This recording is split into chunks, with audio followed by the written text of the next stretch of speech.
Welcome back to Entertainment Talk. Today we're here to do another film review. This one is finally, after 2 years of waiting, going to be for the new Mutants, the Fox, now Disney-owned film. I'm your host Matthew. Joining me today, my co-host is Robert. How are you today? I'm doing good. How are you doing? Doing alright. So, going to start off this review a little bit differently. Usually I'd go to my skip, don't skip rating, and then I'd maybe ask Robert how he feels about stuff, but I want to read out a text conversation that me and Robert had. Yeah, this was yesterday. Yeah, Monday. So I think I said to you earlier that day I went to see it because I went to see it yesterday as well. So right, Monday. This is from what you said. 50 minutes into the movie and I'm already bored out of my mind. And then I put New Mutants question mark because I was guessing that you went to see it because you was mentioning that you were going to. Then you said back absolute skip. Then I said we are going to have a very interesting conversation tomorrow. And then you said probably. So yeah, we're gonna have a very interesting conversation, I think. What did you think of New Mutants? I didn't hate it. It was just boring. I mean, it took almost an hour for anything of real interest to start happening. Um, I mean, I get that these are all characters that we're not really familiar with because it's quote unquote the new mutants, so we weren't going to get any Wolverines or Cyclopses or anything like that because Sure. even though Fox owned it, we don't know where it is kind of in the timeline with everything. So, Mm. um, but we just weren't really given any kind of a reason to care about these characters, and they just took so long to getting to the point. Like I was multiple times just having that image of my head of Monty Python and the Holy Grail with the whole cast just shouting, "Get on with it!" Right. So you wrote to me. Obviously, you said absolute skip. So you'd give this a skip rating? I would give it a skip in the theaters. If it's on like a $5 rental on like when it hits digital for like Xbox or PlayStation Store or whatever, and you're curious about it, like I said, it's not a bad movie. It's not completely devoid of anything interesting. It's just not. It didn't hold my interest Okay. at Oh, all. okay. I'm kind of on the opposite end. I'm gonna give this a don't skip. I quite liked it actually. Now I will say that I'm in agreement with you in a way, but I was only feeling that for the first 20 minutes or so. The first 20 minutes, got into it and all that, and then I thought to myself, okay, this isn't that long of a film. It's like 90 minutes or so. And then I thought like, oh, they've only got like an hour left, and we waited 2 years for this, and what else have they got left to kind of show? And I as well was kind of thinking at the time, I was like, okay, these characters, I don't like them particularly. And then as they got into some more of the backstory of certain characters and explained certain things, and actually showed the powers of these characters and kind of what they can do, and sort of explain that, I really did start to get into it. Now, one of the things I want to add to this, I've been saying within the last 2 months or so about like story and characters over visuals is the way I'm kind of looking at not just video games but everything, TV shows, films, video games. Now, I do recognize that in a lot of parts of this film there is some particularly not great to bad CG, but because I did get into the characters and did get into the story, I didn't care that this film didn't look great. In fact, it didn't even really bother me. Now that's just my personal viewing experience. I've kind of just grown accustomed to not really caring about visuals particularly. Now, if something looks like Skyrim or something, then okay. If it looks downright like really ugly and I'm playing Skyrim in VR, then I might have a bit more of a problem. Plus, Skyrim doesn't have interesting kind of characters or story or whatever. Different sort of situation. But yeah, the visuals weren't like awful to me. They were okay to bad in certain parts. This film isn't like littered with sort of CG and stuff. It is maybe in the later parts, but not in the sort of early parts of the film. But as I kind of said, I really started to get into who these characters were, and you could see some relationships of sorts kind of forming, and some characters tried to sort of bond, and there's different things that happened, and the story started to get really interesting to me. And then they do the, I don't think it's really a spoiler to say there's like a fight with the villain at a certain point in this film, and I recognized it didn't look very good, but again, I just didn't really care about that necessarily. And then by the time the film actually finished and they went to the end credits and stuff, I sort of sat there and I was like, yeah, I enjoyed that. I quite liked it. So that's just kind of overall how I feel. What do you think? Yeah, I mean the CG wasn't great. It wasn't bad. It wasn't like fourth wall breaking It like stupid. it felt like Fox had made it, which they had, Yeah, but it definitely felt a tiny bit dated, but not unwatchable. mhm. And the relationships, a couple I believed, a couple I didn't. We can talk about that more into the spoiler. Although really, it wasn't that dependent on CGI. It wasn't. No. Outside of the end section, there wasn't really a whole lot of CGI. It was more like camera angles and cut scenes, and I mean there was CGI a bit, but it wasn't like dominating like the Thanos fights in the Infinity War movies, where it's like 99% CGI. Right, you've got 20 Um, heroes blasting this and doing this and that. Yeah, yeah. but then you also have probably a team of 90 animators making that look friggin' awesome. And it's made by Disney as opposed to Fox as Yeah. well. Yeah, yeah. You can. It is noticeable. Again, I didn't care necessarily, but it is noticeable. Like, okay, this is owned now by Disney, but this certainly isn't made by them. You can tell that, like, okay, you look at this and you look at some of, like, Dark Phoenix and Apocalypse and that. This is very much more in line with that sort of production Hmm. quality. But I saw something interesting online the other day, and I think Maisie Williams retweeted it and made like a joke or something. Somebody, I can't remember the name of the website. Someone said this is the worst X-Men film that they've seen. What do you think of that? Yeah, that's. I mean, they did mention the X-Men by name. Obviously, none of the characters are It is X-Men. an X-Men film. It's just a spin-off. Yeah. Yeah. Um, Sadly, not the worst. I'd have to go with the X-Men 3 as the worst X-Men movie ever made. Mm. This is better than that and Apocalypse, I Well, think. to be fair, that third one had a scientifically designed, especially ordered low bar. So it's not that hard to get over. Mhm. With the fact that you kill off a major character off screen in the opening of the third movie, that's when you've hit a new level of stupid. Mm. And Yeah. that's not a slight against Hugh Jackman. He does as well as he can. There's a reason why they did two Wolverine movies because he's pretty darn good. Right. Yeah. But the reboot was necessary, and it'll be interesting to see if they reboot it again now that that's part of the MCU now. Mm. You have heard that theory, by the way, What um, theory? that they're going to introduce mutants because of the multiple snaps is changing the universe to allow mutations in that universe now. So, That makes sense. Yeah. Hmm? Multiverse, whatnot. So yeah. Because how many snaps did we get? 4 in total. Three. We Thanos. got one from Thanos. Thanos in Hulk. the first movie, Yeah. then 3. Hulk in the second movie, and Tony in the second movie. So we had three. Yeah. Actually, four. We had Thanos in the first movie, Thanos at the start of the second movie, and then Hulk at the end of the second, and then Tony at the end of the second. I don't remember the So second Thanos snap. that's the one where he destroyed all the stones at the very, very beginning, Okay. right before he gets his head cut off. Remember, that's how they tracked him down on that one planet. Oh yeah. Yeah. Yeah. Um. Something else I wanted to kind of talk about as well in terms of this film's, well, let's face it, lack of future. I'm a guy that does like connected universes. I'm really interested to see how they connect, these MCU TV shows to the films and trying out a different format and everything. And obviously, eventually, we're going to get new X-Men. We're going to get a new Wolverine, a new Cyclops, Storm, etc. We're going to get a new bunch of Fantastic Four characters. What's a little bit frustrating to me is not only is this not doing well at the box office, and I like it, so I think people should see it because that's just my, my opinion and whatnot. Um, I've looked at.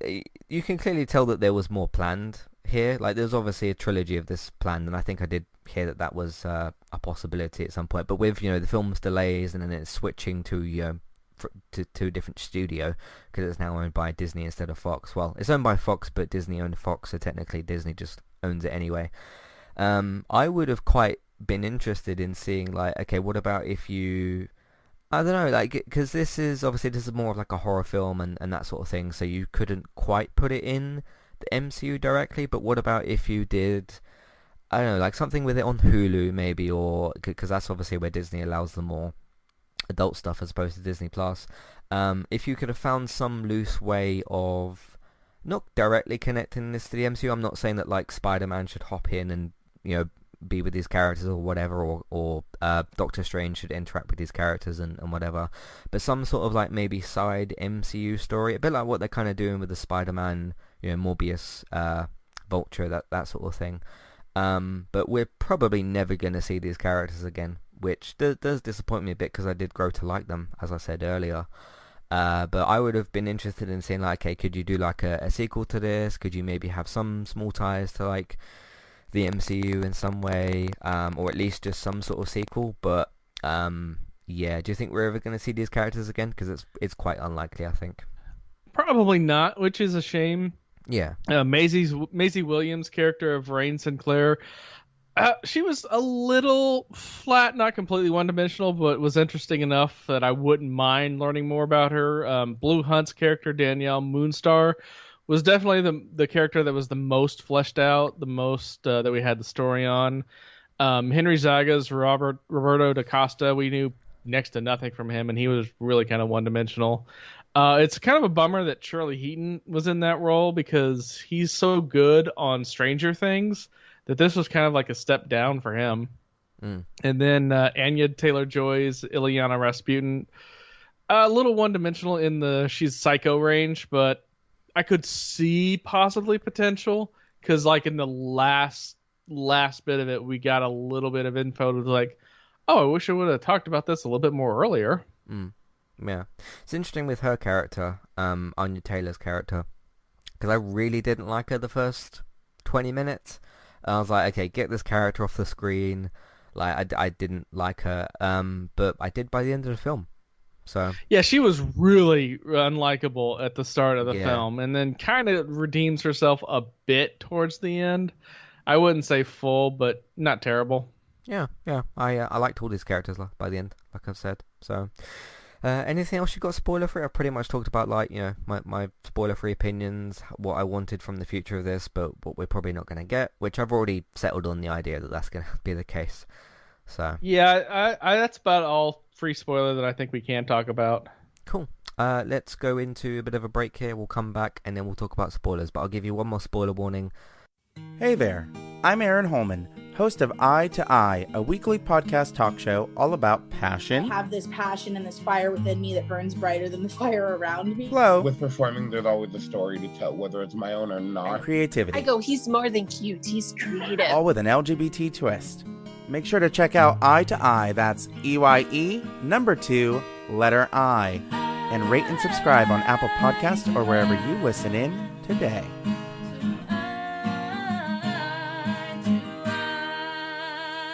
I'm Christy. And I'm Jackie. And we are Killer Fun. We explore the intersection of crime and entertainment every other week. For as long as people have been communicating, they have been talking about who did what to whom, and is that socially acceptable? Because the boundaries of society, crime, and entertainment have always gone hand in hand. The more salacious, or weird, the better. From books and movies to television shows and games, we look at how life and art imitate and inform one another. And we can't get together and not laugh. So let's face it, there's going to be laughing. Killer Fun is available anywhere you listen to podcasts, so join us.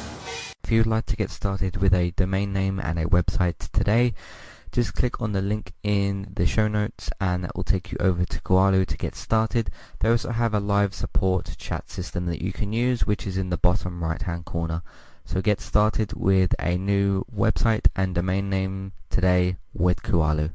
Hey everybody, if you would like to get the ad-free versions of all of our podcasts and support Entertainment Talk along the way, all you need to do is head over to patreon.com/entertainment talk. Sign up either as a creator or as a Patreon, there's no difference there. That's just the option for either becoming a creator now or just staying as a patron for the moment. And then all you need to do is support us at the $1 level tier. That will get you access to all of the ad-free podcasts that we've done in the past and get you access to all the ad-free podcasts in that month as well. So it's a great way to support us on Entertainment Talk and to get rid of the ads and get your ad-free podcasts. You can also become a patron at the $3 level tier. That gets you access to ad-free podcasts and allows you to redeem a review of a TV show or a film of entirely your choice. That's one per month for either a TV show or a film review, which is at the $3 level tier. As always, thank you very much for listening. Back to the show. Alright, so we are now going to go into spoilers for New Mutants, and if you haven't seen it, obviously we're going to spoil some stuff. If you have seen it, you can stick around. If you haven't seen it, you can head over to entertainmenttalk.org to listen to, we have a dozen pieces of content really.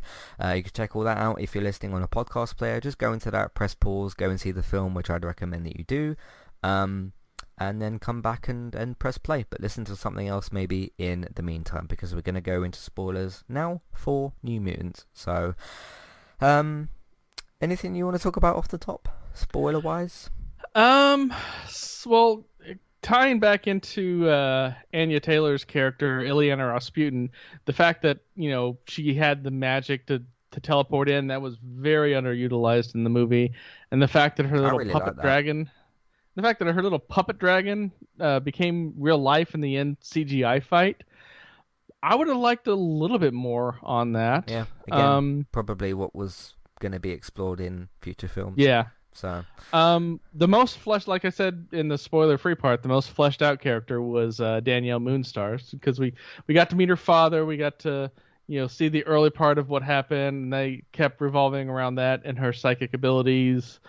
We got a little bit from the other characters, the obvious trauma that Anya Taylor's character went through as a child. That was a little hard to watch, but it helped explain the character a little bit more. Mm-hmm.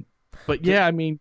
Just a little kind of comment on that, because the film kind of opens with this attack happening at the start. And I just had this worry straight away of like, okay, this is really darkly lit. It's kind of supposed to be, but this is really darkly lit. I was like, God, I hope this film doesn't look like this. I mean, I'm not talking about visuals. I'm talking about lighting, like, making sure I can see what's going on. There's a difference with that.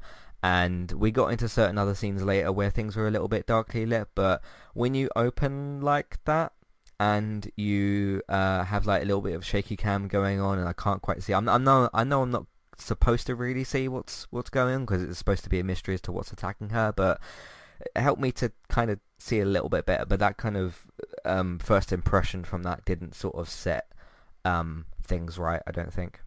Mm-hmm. Yeah, with like the lighting and stuff. So yeah, I agree with you. The lighting was a little off in a few places. Mm-hmm. Yeah. Yeah, I spoke in the spoiler-free section about like again visuals and stuff and CG and things. I will admit that the fight with this bear thing at the end, the CG was pretty poor there, and it was a bit of a mess and a bit all over the place, but I could get the gist of what was going on. And again, it was kind of about like, all these heroes, or I'd say heroes, all these people kind of like taking their turns to sort of show what they can do to help each other. So that kind of helped me to overcome the visuals that were going on, because that was pretty badly, put some pretty bad sort of messy CG at the end, and you couldn't quite tell like, okay, where exactly is this bear? What is it attacked?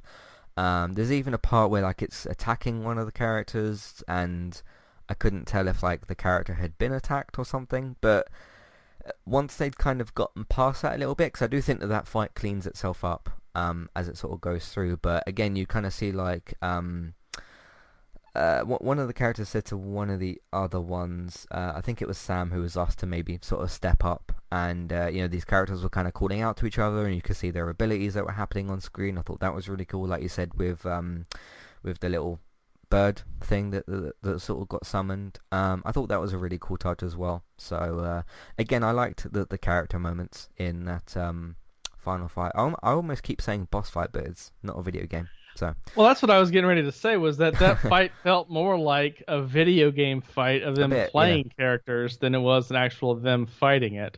The stepping up part was Charlie Heaton's character Sam telling Henry Zaga's character Roberto to stop whining about being on fire and just fight. So yeah. Kind of some like Human Torch stuff going on there. I thought that was a little. Cool. It was more like a lava than Torch, but yeah. Yeah. Similar effect, but a bit different, I suppose. I did like the twist with that when he thinks he's in the pool with the other character, and then his burned, dead girlfriend pops up. I thought that was a kind of interesting horror twist. What do you think? We didn't really get a chance, I guess, in the spoiler-free section to talk about it. What do you think of the horror elements here? Uh, I wouldn't really call them horror elements. A little suspense. I mean, Thriller it's sort of stuff, I guess. yeah, thriller-ish. It's horror. I consider to be a lot more gory. As for the Right. pool scene, technically we don't know that she wasn't there because she could have teleported in and teleported out. It wouldn't have been out of character for her to use her sexuality like that, given her past trauma. That might be a defense mechanism. Hmm. I'm leaning more towards no, but we couldn't exclude it 100% because we didn't. It's not like they showed I I footage. I thought that he was maybe seeing her as like an illusion of some kind or like some sort of trick. And then the girlfriend kind of popped up, and she's all burnt. Yeah, the girlfriend was definitely the psychic powers getting nuts, but then again, why would her psychic powers, if it's revolved around fear and showing fear, why would it show him a woman actually wanting him? Because that's his fear that he would never have somebody want him because of his powers. So Hmm. why would he be shown that? That doesn't make a whole lot of sense, but maybe that's me just overanalyzing it. Maybe. What do you think of the Doctor, Alice Braga, Dr. Reyes? Little creepy, but definitely fit the bill. I don't dislike the casting. Yeah, I thought she was interesting, and I do like the twist that she is kind of keeping these people here and is ordered or told by someone to execute our main character, that Danielle. I thought that was an interesting twist, and we see obviously she starts to get she gets the gas mask or whatever put on her, or not the gas mask. She gets this, she tries to kill her and all that sort of thing. I thought that was a cool little twist. Are you familiar enough with the X-Men universe to know what that corporation was that was kind of bankrolling all that? I was trying to guess what it was during the film, but I don't know. Who is it? I've never heard of it, but then again, my knowledge of X-Men is limited to the 90s cartoon, so... Okay, I've got probably less knowledge than that of the X-Men stuff, but there's probably, if an X-Men fan also or whatever was on the podcast, they'd probably be able to tell us about some Easter eggs and things like that. So, if you do know some of that stuff, you can write in, by the way. Matthew at entertainmenttalk.org, Twitter eTalkUK, contact page, information in the show notes. Let us know if there's any Easter eggs or whatnot that we missed, because I'd be quite interested in that as well, because that would be an interesting attempt to, well, make nods to what this is kind of spun off from, I suppose. Maisie Williams doing a Scottish accent. Or is she Scottish? I actually don't know. I don't know either, Okay. because she doesn't really have what you would consider a British accent in Game of Thrones. I mean, she does have an accent, but I wouldn't really call it, like, full British. Yeah, I recently saw her in 2 Weeks to Die. It's a Sky comedy series, and she... yeah, doesn't have a Scottish accent in that, so I thought that was quite interesting. But Ileana, character we talked about earlier, we both didn't like her at the start. Did you like her towards the end? She was likable towards the end. I don't know if I'd fully say that I liked her, but she was likable. Yeah, I definitely agree with what you said earlier. Like, she kind of, because you see her using like the sword from her arm in an earlier scene, because she goes to attack someone in an earlier scene, and then she kind of pops up on the stairs and like takes all these demon teeth face things. She goes and like cuts all them and stuff, and you kind of thinking like, okay, where has this been like the whole film? But that was quite a good moment as well. So Yeah, I just looked it up. Maisie, Bristol, UK. okay. Interesting enough, Anya Taylor-Joy in that thick-ass Russian accent, Miami, Florida. Yeah, interesting. Which one was the character that had the broken arm? Was that Sam? Yeah, that's Charlie Heaton. He's the guy from Stranger Things that I mentioned. Yeah, I liked his power of kind of like some sort of speed thing that he's got, but it can like cut through things. I thought that was quite interesting. Again, when these characters actually started showing what they can do, which is one of the most interesting parts of them, because they're mutants, and that's why they're in this universe in the first place.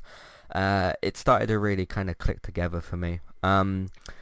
What do you think of I guess the actual main character, Danielle? she can manifest fears and stuff, because they're working out during this film. They're like, okay, what can she actually do? And you get Ilyana, who makes like a insult to her about, okay, she's 16, she doesn't know what she can do yet, and kind of takes the mick out of her.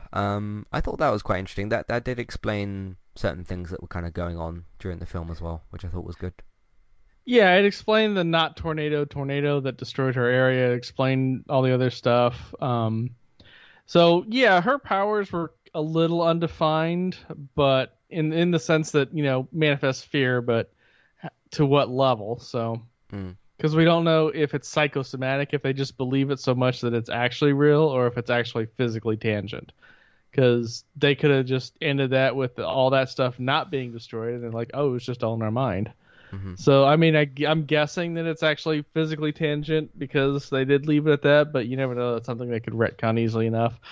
And I did a little look up as well. Charlie Heaton, Birdlington, East Riding of Yorkshire, England, UK. But that was a pretty good Kentucky accent. I bought it. Cool. Is there anything else you want to talk about with this spoiler-free? I mean, it's a pretty short film. Yeah, and we're in the spoiler part, so not really, no. I mean, it's like I said before, it's not that it's a bad movie, it's just that it takes so long to get to the interesting part. I just had, I was just kind of tapped out at that point. Yeah, I agree with you in a way, but just not as late in the film as what you kind of talked about. So, but again, I just think that this is set up for what was clearly supposed to be more, and we're not gonna really get that. I would be more surprised if we got a sequel than if we actually didn't, or whatever. I mean, it doesn't have to. We don't have to have like a sequel or something. These characters can just show up in something else, or I don't know. But again, it just kind of feels to me like they had a contractual obligation to put this in theaters and not on. Well, this wasn't going to go on Disney Plus because it's not PG-13. The only other place it could have realistically gone on was Hulu, but they had a contractual obligation to put this out in theaters, and it kind of just felt like, okay, what theaters are open, or cinemas as we call them here in the UK, just stick it out there so it's technically got its release, and just kind of let it see what happens with it, and that just feels like sort of what happened. It doesn't feel like, okay, this is, let's put this out there, see how well it does. If it does well, we'll do something else for it. But again, because this film was supposed to be out 2 years ago, so it's not, and that was well before the Disney merger with Fox. That was well before some of the other stuff happened as well. So I don't know, but what do you think? Returning or not returning? Not returning. Maybe returning if they want to, if they get permission to do darker stuff, because technically Deadpool is part of the MCU now, and it's going to be really interesting to see how and if they do another Deadpool movie. I would really like it if they did have their own separate division to where they could go do more adult stuff. I don't see that happening. I'm not holding my breath for it, but I'd still kind of like it. Well, that's basically what Hulu's for, isn't it? Because the Hellstrom series is going to be on there, and that doesn't look like a Disney Plus type of show. Yeah, but there's going to be a Deadpool animated, which some of the early footage of that has already been leaked out, and that would have looked really good. Yeah.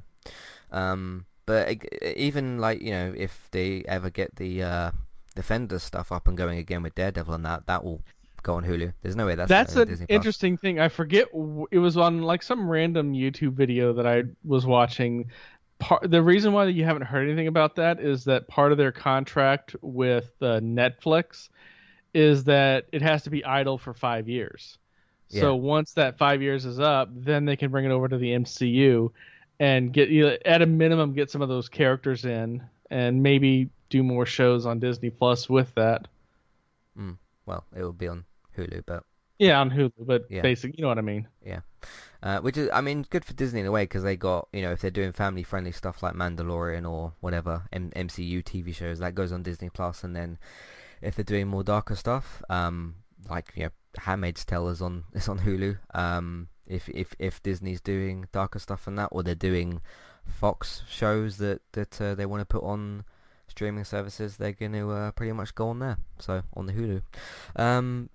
we should probably talk about the ending. That's the last thing we've got to really talk about. They've kind of formed a little bit as a group. The barrier that was around this place was taken down, and you see them kind of just walk out the gates. What do you think of the ending? It was a little boring. It just, they did the whole. She always said it was 20 miles to the nearest town, but don't know if that's actually the case or not. So, Hmm. I would have liked something a little bit more, but I can kind of understand it. Yeah, yeah. I mean, one of the thoughts that I've got as well is, okay, we probably won't see these characters again, and there is no cliffhanger here, which is, they defeat the boss, it's not a video game, they defeat the villain, the gate is open, the barrier is down, and they are free, so it's kind of a good place to leave them, I suppose. There's not like, someone's about to get killed or something, or someone's locked away somewhere or something crazy like that. Everything has been resolved anyway, so I can leave it on that other satisfying note, I think. So Yeah. I mean, like I said, it wasn't terrible. It wasn't a bad ending. It was just a little cliche, I think. yeah, but who knows if this film had come out in or was meant for 2020, if things would have been a bit different. And that's I the don't weird know. thing. I could have swore I've seen trailers for this long before 2017, which is when they started filming it. Yeah, they finished in 2017, and then it was supposed to come out in 2018, Yeah. and then got delayed for various Ever. reasons. Yeah, delayed and delayed and delayed. I mean, I remember saying, I think when we did, was it trailer talk or something? Yeah, when we did a trailer talk, the second episode of that, I was like, this film isn't coming out at the end of August, and I was wrong about that. But it's 2020. You never know what's going to happen. So hmm we shall see. But anyway, those of you who've seen the film, which I hope that you have, because we've just kind of spoiled things for you, but we're obviously in the spoiler section. What do you think of the film? What do you think of some of the X-Men references, maybe? What did you think of the characters and the ending? And what do you think of the probably lack of future with these characters? Let us know. Matthew at entertainmenttalk.org. Twitter, eTalkUK. There's a contact page and information in your show notes. But I think that does it for New Mutants. This podcast could have come out 2 years ago, but we're here now, and we've done it. I'm just glad that after 2 years of waiting, I liked it. So at least I got satisfied with the film anyway. So, but I think that's everything that we've got. If you want to find everything else that we've got, it's on entertainmenttalk.org. We've currently got the Breaking Bad, which is the Becoming Heisenberg podcast on iTunes and on the website. We've got the Diabolical 7, the Boys podcast, if you do like your violent stuff, which the Boys definitely is, but for, reasons that make sense. Diabolical 7, that's on iTunes and podcast services and on the website entertainmenttalk.org, so check out everything that we've got as well. We're also going to be recording after this a Ghost of Tsushima, the video game, Sucker Punch PlayStation 4 video game, a full podcast for that, so look out for that later as well. But if you want your up-to-date and reliable TV and film news, you can check out geektown.co.uk and Geektown Radio, run by David. A new episode today with Daryl, so check out that as well, or yesterday, depending on when you're listening to this.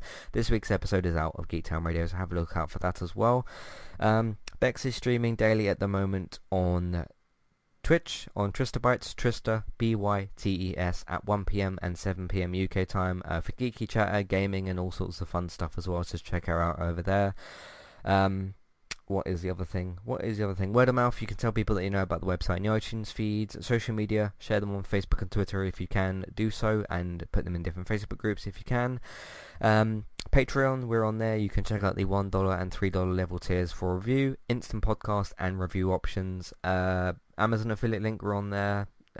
If you want to buy stuff on Amazon, we can get a small cut. It won't cost you extra. Let's Play Sundays as well. You can have a look out for those on Sundays as well, so please check that out. Thank you all very much for listening, and we will see you next time. Goodbye. Goodbye.